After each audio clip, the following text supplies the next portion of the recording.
Dear students, welcome on the Vigyanansh. You are here with Hardeep Singh.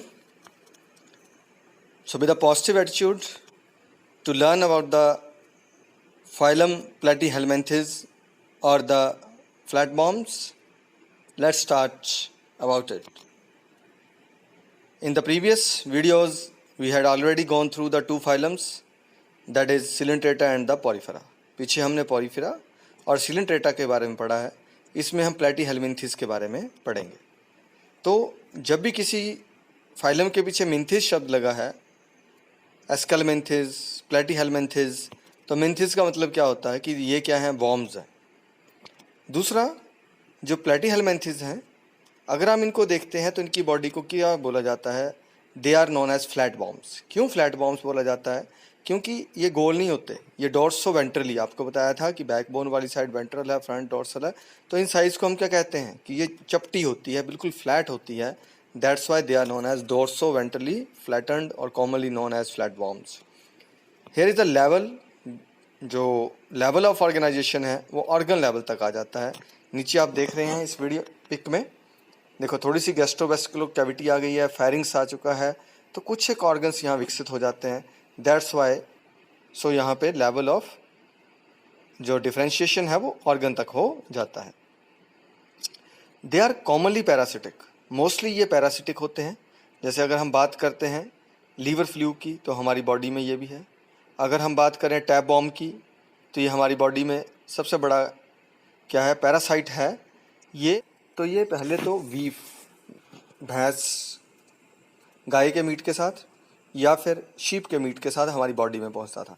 लेकिन जब से हमने बहुत ज़्यादा साफ़ सफाई पसंद कर दी है, तब से इसने नया रास्ता बना लिया हुआ है. अब ये पानी जो होता है, डर्टी वाटर होता है, उससे हमारी बॉडी तक पहुंचता है. जब कभी वो पानी इरिगेशन के लिए यूज़ हो जाता है तो वहाँ से हमारी बॉडी में आ जाता है. They don't have the true coelom, अभी भी इनमें सिलोम नहीं होता है. So they are known as a coelomate. अभी मैं बात कर रहा था कि ये पैरासिटिक होते हैं. यहाँ इस पिक में अभी आपको देखेंगे कि ये किसका, ये टीनिया सोलियम यानी कि टेप बॉम्ब का मुंह है. देखिए स्किन के अंदर इसने अपने मुंह को घुसेड़ रखा है और इसकी बॉडी पे हुक है और शक्कर है.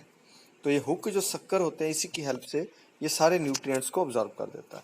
तो parasitic form have hooks and suckers to suck the nutrient from the host. Then sucker आपको क्लियर हो गई है, ये सक करने का ही काम करते हैं. अगर हम इनमें आगे देखते हैं सारे प्लैटीहेलमिन्थेस के अंदर, तो दे आर ट्रिप्लोब्लास्टिक, यानी कि यहाँ 3 लेयर्स आ जाती हैं, एक्टोडर्म, मेसोडर्म, एंडोडर्म. तो मेसोडर्म भी यहाँ इंक्लूड हो गई है, बट अभी सिलोम इसमें नहीं है. ये एक ऐसा फाइलम है जिसमें तीनों ही जर्म लेयर हैं, बट सिलोम एब्सेंट है, ये ध्यान रखिएगा. उसके बाद there is a bilateral symmetry. Bilateral symmetry का मतलब क्या है कि हम इसको सेंटर से, अगर आप इसको देखेंगे तो हम इनको सेंटर लाइन से 2 हिस्सों में बांट सकते हैं. That's why they have the bilateral symmetry. And after that इनमें से जो प्लेनेरिया है ये फ्री लिविंग है, जो प्लेनेरिया है वो फ्री लिविंग है. और लीवर फ्लूक, टेप बॉम्ब क्या है, पैरासिटिक होते हैं. और ह्यूमन पैरासाइट्स हैं ये मेनली. यहाँ मॉन्जेरियन है, ये भी पैरासिटिक है. आगे इसकी बॉडी को थोड़ा सा हम अगर समझना चाहें तो यहाँ देख सकते हैं, ये सबसे ऊपर किसकी है, ये टैप बॉम्ब की है. देखिए टैप बॉम्ब के हेड को स्कॉलक्स कहते हैं और साइड पे यहाँ पे क्या शक्कर है, नक है, हुक है. तो जितने इसके जो पीस होते हैं इनको प्रोग्लोटिस कहते हैं. जितना इसका बड़ा पीस होता जाएगा उतना ये उसको छोड़ के अलग हो जाता है. तो ये इतने लंबे हो सकते हैं कि लगभग हमारी जो बसेज होती हैं उससे लंबी इनकी लेंथ रहती है. फिर हम प्लेनेरिया की बात करते हैं, तो ये बिल्कुल आप देख सकते हैं प्रिमिटिव आइज के अंदर है. या ये लीवर फ्लू की बात करते हैं तो ये है. अब इनमें जो सेक्सुअल रिप्रोडक्शन होती है मोस्टली, और they are हर्मैफ्रोडाइट.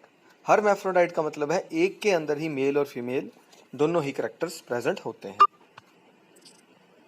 Example are the planaria, liver fluke and tapeworm. So thanks for watching, enjoy it, पढ़ते रहिए, बढ़ते रहिए. जय हिंद.